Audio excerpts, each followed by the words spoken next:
Good afternoon, everybody. Before I begin, I would like to say this. The ranks of our Justice Department and FBI are filled with amazing, patriotic men and women who passionately love their jobs and our country. They take their oaths seriously and perform their jobs exceptionally. They enforce our rule of law and make us proud each and every day in the performance of their duties. It is deeply unfortunate that individuals at the highest levels of these legendary, historic agencies weaponized their powers and acted highly improperly. Their misconduct is a reflection on them, not on everyone else performing their responsibilities to the very best of their abilities and making everyone in our nation so proud of them each and every day. In May of this year, 19 members of Congress introduced a 12-page House resolution detailing misconduct at the highest levels of the DOJ and FBI with regards to FISA abuse, how and why the Hillary Clinton email probe ended, and how and why the Donald Trump Russia probe began. This resolution also called for the appointment of a second special counsel to investigate this gross misconduct, with the understanding that the Justice Department cannot be expected to investigate itself. 33 members of the House now sponsor this resolution calling for the appointment of a second special counsel, because we and our constituents want transparency and accountability. And yet, since the introduction of this resolution, further evidence has come to light of misconduct at the highest levels of the DOJ and FBI. The same principles that motivated us to introduce our resolution then are driving us with even more determination and resolve today. I am joined here today by several of my colleagues, including Congressman Meadows, Jordan, Gaetz, and others, to call on the President of the United States, Donald Trump, to declassify and release important information for the American public. As I stated in my tweet yesterday, quote, powers were abused, the FISA Court was misled, and we have zero tolerance for any of it. There are three parts to our request.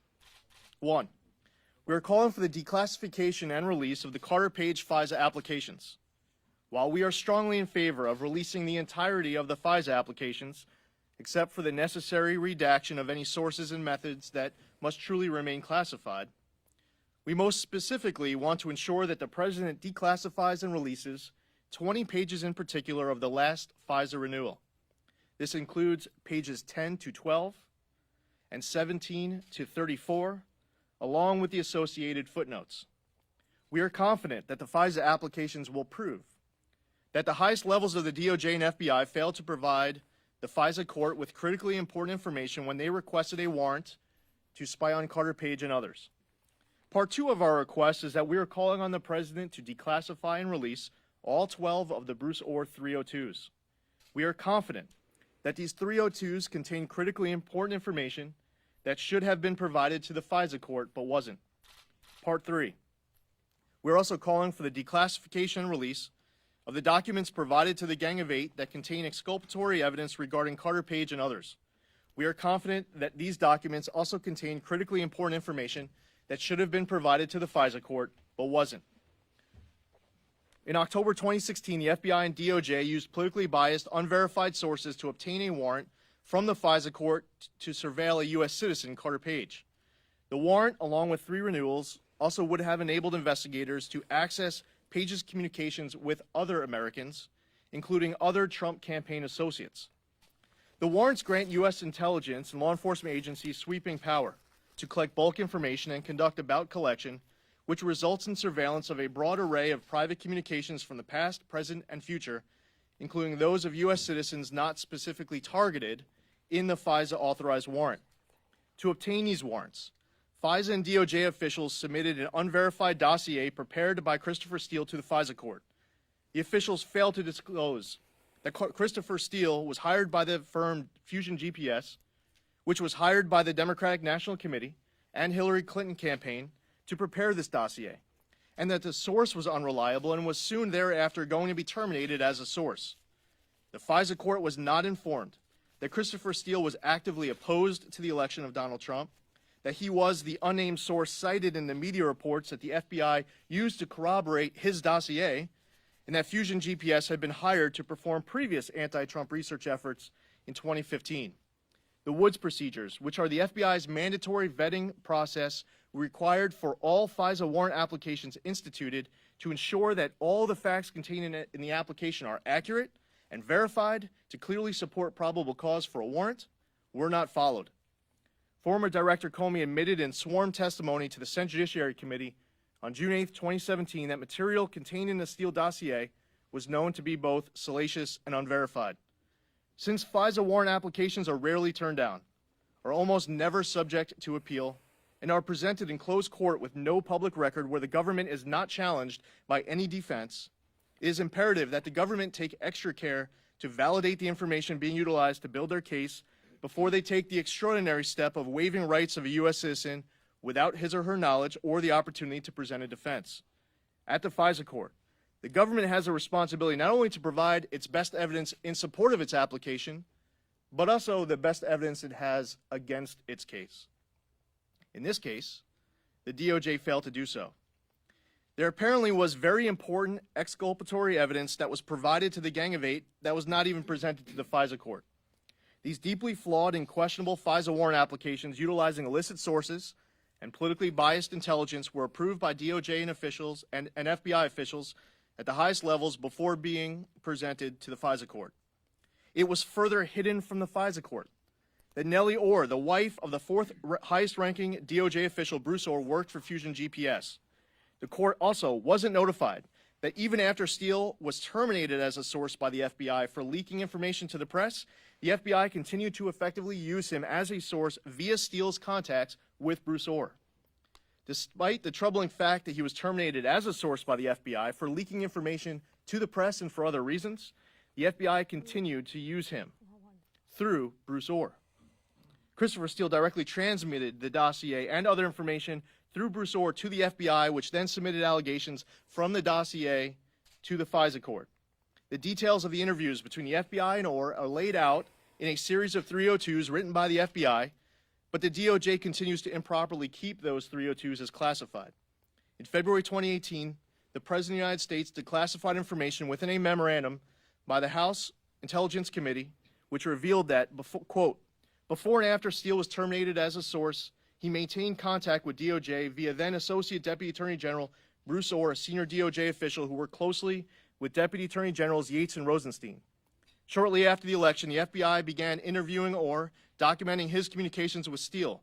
For example, in September 2016, Steele admitted to Ohr his feeling against then-candidate Donald Trump when Steele said he was desperate that Donald Trump not get elected and was passionate about him not being president, end quote. Later that month, in response to a request by Senators Grassley and Graham, the DOJ declassified a letter that referred to the Bruce Ohr 302 interview summary, stating that, quote, numerous FD 302s demonstrating that DOJ official Bruce Ohr continued to pass along allegations from Mr. Steele to the FBI after the FBI suspended its formal relationship with Mr. Steele for unauthorized contact with the media, and demonstrating that Mr. Ohr otherwise funneled allegations from Fusion GPS and Mr. Steele to the FBI, end quote. In May of 2018, upon request, the DOJ produced 63 pages of unclassified emails and notes documenting Mr. Ohr's interactions with Mr. Steele on these issues. The 302s contain Mr. Ohr's recounting of his interactions with Mr. Steele, which are unclassified. The dates of Mr. Ohr's interviews with the FBI to relay information, which have already been declassified, and Mr. Ohr's emails and notes documenting their interactions, which also are not classified. Yet the 302s themselves remain classified. As Senator Grassley has stated, quote, nothing about these documents ought to be marked classified, end quote. We agree. As I stated earlier, we are confident that important information in these 302s that should have been provided to the FISA Court were not actually provided to the judges as it should have been. The same applies to important information contained in the documents provided to the Gang of Eight. We believe in equal scales of justice, that no one is above the law. That includes anyone regardless of last name, and that even includes people at the highest levels of the DOJ and FBI, especially when misconduct is committed in the performance of their duties while trying to take down elected officials and candidates. As representatives, it is our constitutional duty to ensure that our constituents, the American people, know the truth, that they possess the information they have every right to possess, and that those officials who abused their powers and misled the FISA Court to obtain a warrant to spy on Americans are held accountable. The numerous severe irregularities involved in this investigation and the very notion of an administration employing our nation's counterintelligence capabilities to investigate its political opponents during a political campaign have deeply shaken Americans' confidence in the leadership of U.S. intelligence and law enforcement agencies. These agencies exist to protect Americans from foreign threats, not to try to sway the outcome of our elections or to destabilize a duly elected administration. In conclusion, the continued attempts to hide from the public a full accounting of these abuses is intolerable. The American people have a right to know exactly what happened in this investigation so we can implement reforms to ensure that such abuses are never repeated. We will not allow those responsible for these misdeeds to improperly cite national security concerns to keep the truth from coming to light. The only satisfactory outcome now is full transparency for the American public and full accountability for those who maliciously subjected American citizens to surveillance abuses. Mr. President, there are members of Congress and millions of Americans asking for you to declassify and release this information. We want the truth. We here, standing here today, are all members of Congress that have a zero tolerance for those who abuse their powers and for all of the misdeeds and misleading of the FISA Court in trying to secure a FISA warrant to spy on American citizens and the Trump campaign. At this time, I would like to introduce Congressman Mark Meadows. Lee, thank you for your leadership. Obviously, this comes down to time and transparency. It is time that we have transparency. We're 2 years into an investigation that, quite frankly, has produced no results as it relates to collusion between the Trump campaign and Russian interference. I can tell you that what the American people, my district, wants is they want transparency, and they want it now. I think all of the members, as Lee has articulated, when we returned home during August, they said, why not just declassify the documents while protecting the sources and methods and make sure that what we do is we allow the American people to judge for themselves. There have been allegations of improper collection of information on the part of the FBI. I'm here to tell you today that there is more than a reasonable doubt that those allegations are true. So let's declassify the documents. Let's make sure the American people can judge for themselves. And I think at the end of the day, an administration that wants transparency, a president who has time and time again said, let's be transparent, we have nothing to hide. Mr. President, we're calling on you today to encourage those around you to go ahead and release those documents within the next week. We thank you. I thank Lee for your leadership, and I'm going to introduce Jim Jordan. Thank you, Mr. Chairman. Lee, thank you for your leadership. Look, the reason we're calling for this now is in light of the key things we learned last week from Mr. Ohr's deposition. We think that's the catalyst and the reason that it's time to come clean. We know the FBI and the DOJ aren't going to do it, so we're asking the President of the United States to make this information available to the American people so we can once and for all figure out exactly the wrongdoing that took place. But last week we learned a couple key things, and Lee went through this, but just to reiterate, the dossier was the key to all this, and the FBI knew everything before they went to the court to get a warrant to spy on a fellow American citizen and then to spy on the Trump campaign. They knew who paid for the document. They didn't tell the court that. They knew the Ohr's involvement, both Bruce and Nellie's involvement in producing that document. They didn't tell the court that. And they didn't tell the court the statement that Mr. Zeldin read, that Christopher Steele had told Bruce Ohr, and Bruce Ohr had told the key people at the FBI that Chris Steele, the author of the document, was desperate to stop Trump from being elected. Those are pretty darn important facts that they did not convey to the court. The other thing we learned last week as well is that the key people all knew. Andy McCabe knew. Lisa Page knew. Peter Strzok knew, and Andrew Wiseman at DOJ knew as well. So that's important information that, again, I think the American people need to see these documents, see this information so they can look at it and evaluate for themselves. The other key fact is this. Ohr and Steele continued to meet, as Mr. Zeldin talked about. Even after the FBI fires the guy who wrote the document, who wrote the key document that was the basis for all that, the dossier, they continue to meet, they continue to have conversations, and there are all these 302s that we want to see, and more importantly, the American people deserve to see.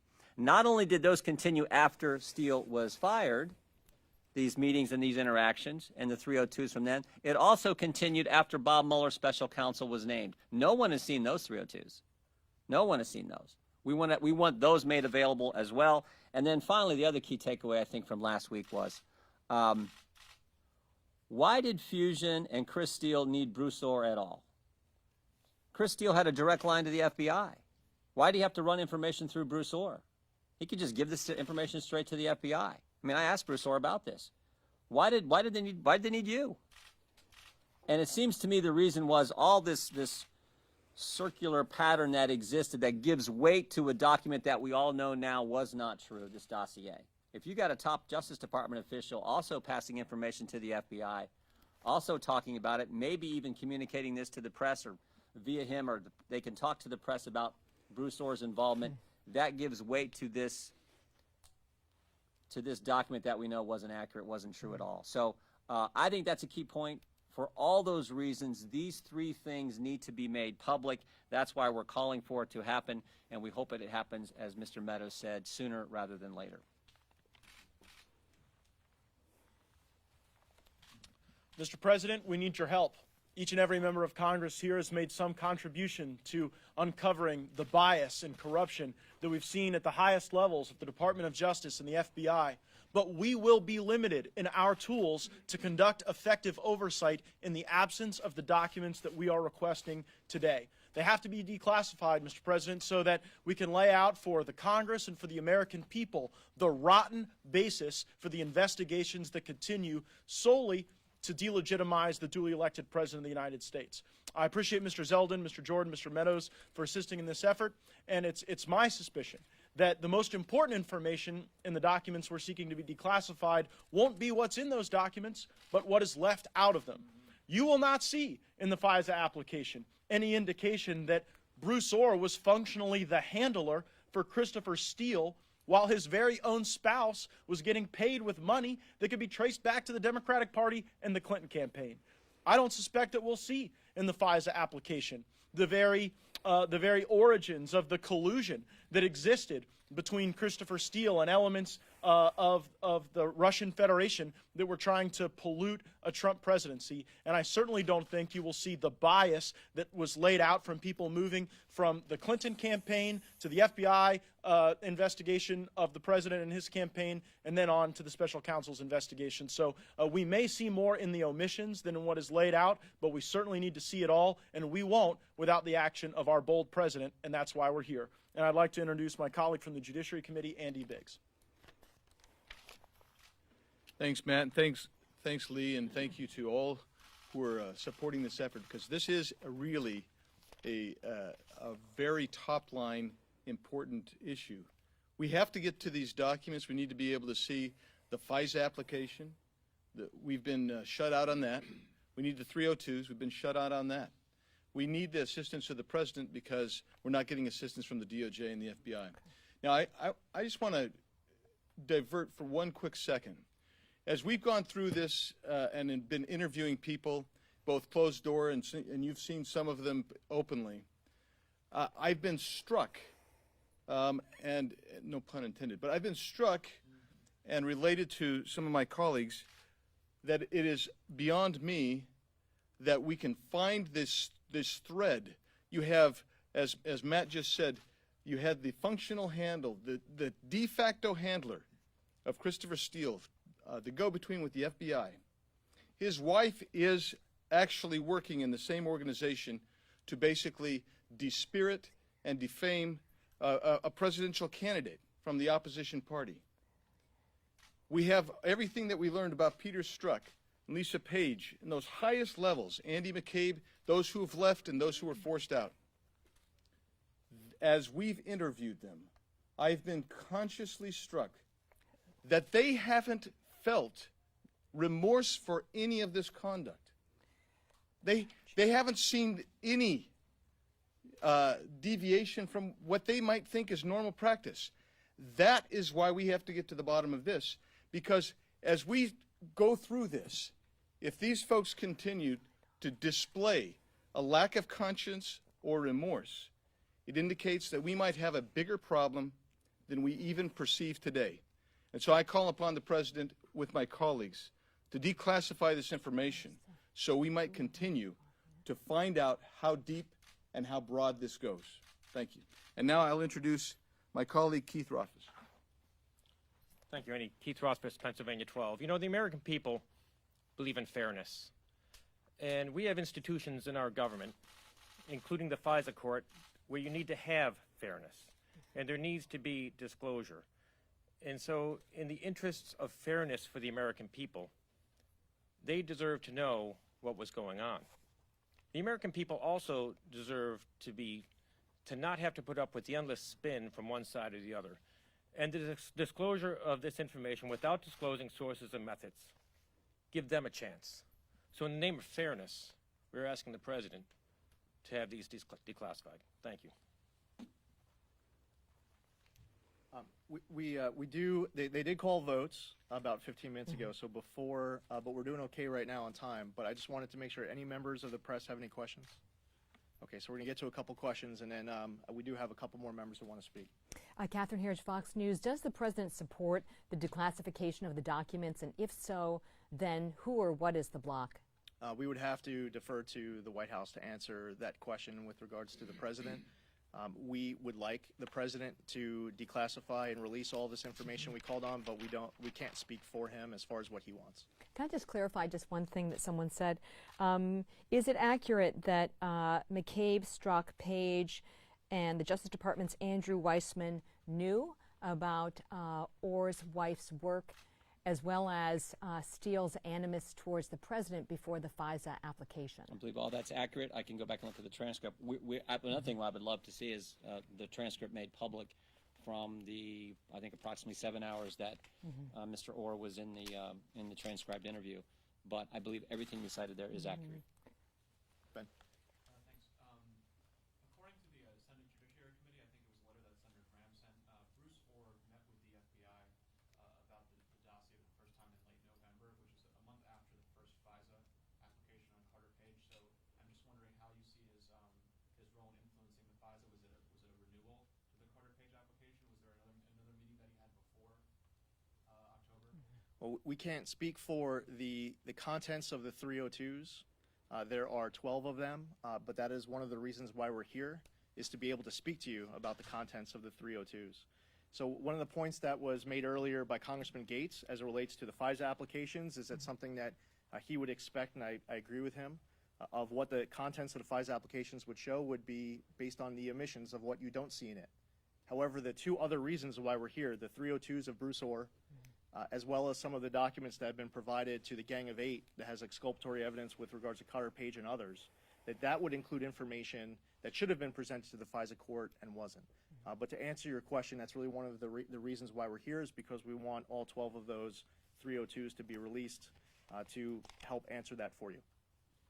But if I could, understand the pattern. Every single time Bruce Ohr had a meeting, contact, phone call, Skype, whatever, with Mr. Steele or Mr. Simpson, he then followed up with a briefing with the FBI and Justice Department. Every single time. And we know he had a whole slew of these because some of the stuff has been released, specifically the emails and text messages between Mr. Ohr, Mr. Simpson, and Mr. Steele.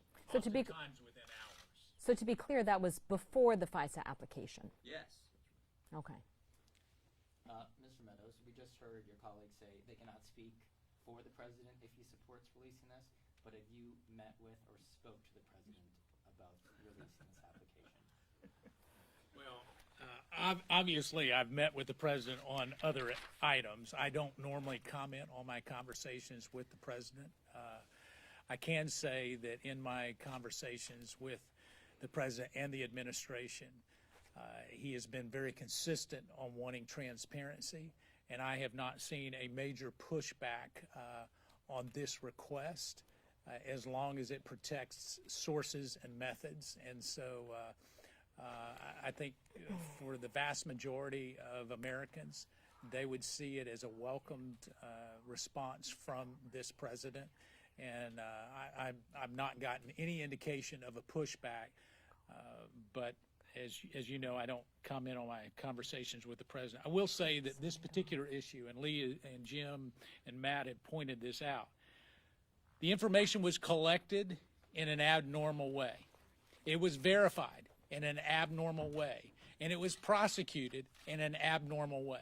you can't have all of that and end up with a process that actually is representative of doing business with Lady Justice having a blindfold on. And so it was the improper collection, authentication, and prosecution that we have run across in unclassified documents that we believe that the classified documents will further illuminate.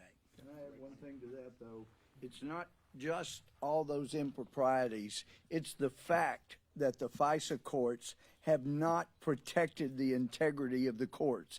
And we know that because there has been no one held to account for the improprieties by the Justice Department in coming in and getting not one, not two, not three, but 4 FISA warrants without providing the court proper information. And if the judges were doing their proper job and were not so chummy with the people that came before them, then they would have already had hearings in contempt of court for what they had done, abusing the FISA system. And when we had the testimony by Mr. Rosenstein, and I repeatedly asked him, did you read the application you signed? And he continued to refuse to indicate he even read that. The judge should have had him in court the next day demanding to know what the heck was going on and why he should not be in contempt of court for certifying something he didn't even bother to read. All of those things contribute to why we now have to ask the president, please declassify. The courts are not doing their job. The justice has had injustice throughout the top of it, and this is the way we get to justice. Thank you. Just on a related issue, could you guys give us an update of document collection with DOJ and the status of the impeachment or contempt resolutions that you all discussed before the recess? We were able to get a number of documents. I've had conversations with the Deputy Attorney General last week. We were able to get a number of documents that we're actually currently reviewing to go through our checklist to see if we've got those. I can tell you that the response has been very voluminous in the last week or so, and so we're right now, our staff is going through to see if there's anything remaining. So we should know in the next 24 hours or so whether there's still outstanding document requests as it relates to that particular effort, whether it be impeachment or contempt. As you know, the Speaker and the Chairman agreed that if they weren't responsive, they would look at a contempt resolution in judiciary, and it's too early to tell, but that's where we are. I Marissa. was hoping to get your thoughts on the New York Times op-ed. What do you think the White House is going to find the author, and what do you think should happen to that person? President Trump had tweeted treason. What are your thoughts? Well, I don't believe that person is doing a good service to faithfully execute their job and performance of their duties, whether it's to the president, to the White House, or to the American people. And that person should not be inside of the administration, and they should submit their letter of resignation and move on to something else. If they want to go join the resistance, if they want to fight President Trump, they should not do it from a position where it is very important for us to have the best people possible to protect American national security, to make sure that our military is set up for success, to ensure that our veterans are taken care of when they come home, to grow our economy.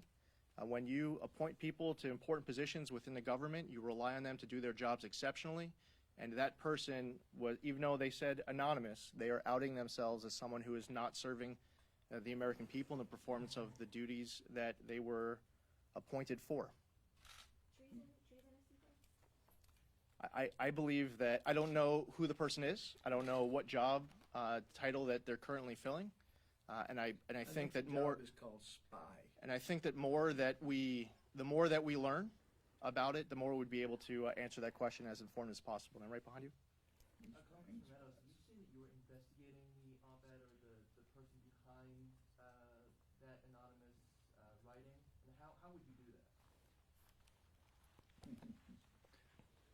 Unleash the power of the media.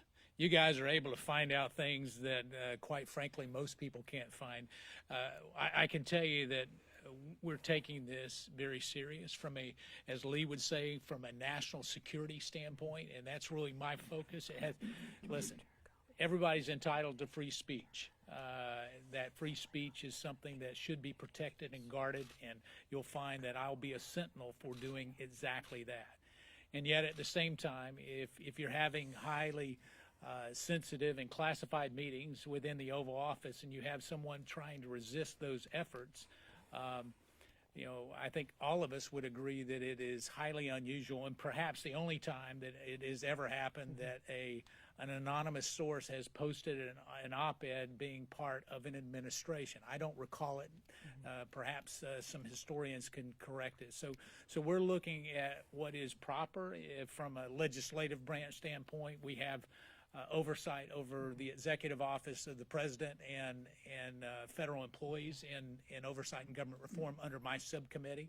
And so as we look at that, we're working very diligently. I think it puts the New York Times in a very difficult spot because you have one part of the New York Times who's keeping that source close. You got another part of the New York Times that would have to do their investigative techniques for a Pulitzer Prize winning story and do that. So hopefully, listen, nothing in this town stays secret forever. And so I do believe ultimately we will find out who was the author, and we're looking at what is the proper role for our branch, and yet to not overstep that when it comes to national security concerns.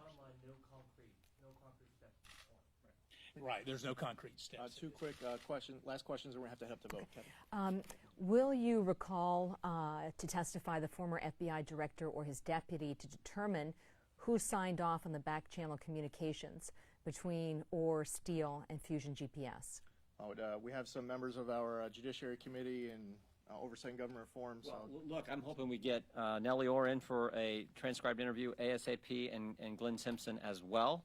I do think, based on what we learned from Mr. Ohr, that Andy McCabe was in on this from the get-go, because we know that shortly after the first meeting that Mr.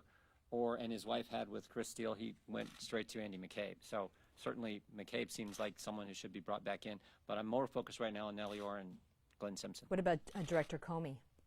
Now we'll leave that up to Mr. Chairman Gowdy and Chairman Goodlatte. Last question. I have a follow-up for Mr. Meadows. You said we.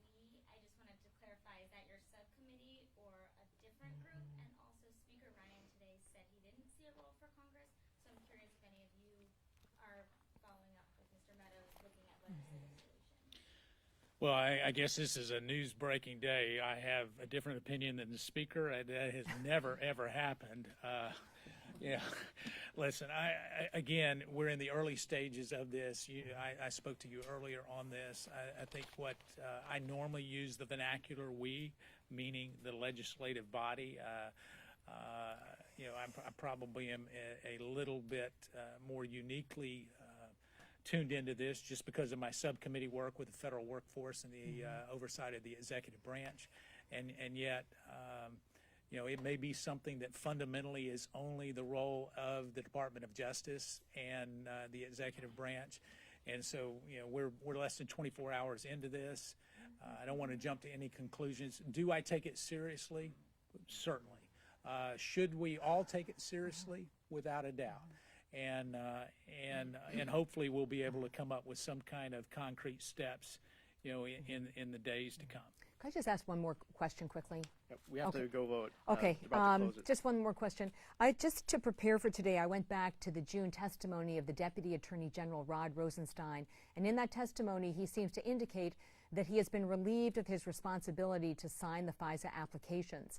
Is that anyone's understanding? I think he did it himself, if I remember. Sorry, I have to look, but I think he made that decision on his own. Can you come to the podium, because I think you're right. I have to go back and look at it as well, but I remember in that testimony, I think he made that decision himself to kind of recuse himself from signing. was that in light that of was the my understanding, but I have to go back and look at it. Was that in light of the IG investigation? I got to go back and look at the transcript. Okay, thank you. Thank you all for attending. I want to thank my colleagues for their great work. And Mr. President, please declassify and release these documents.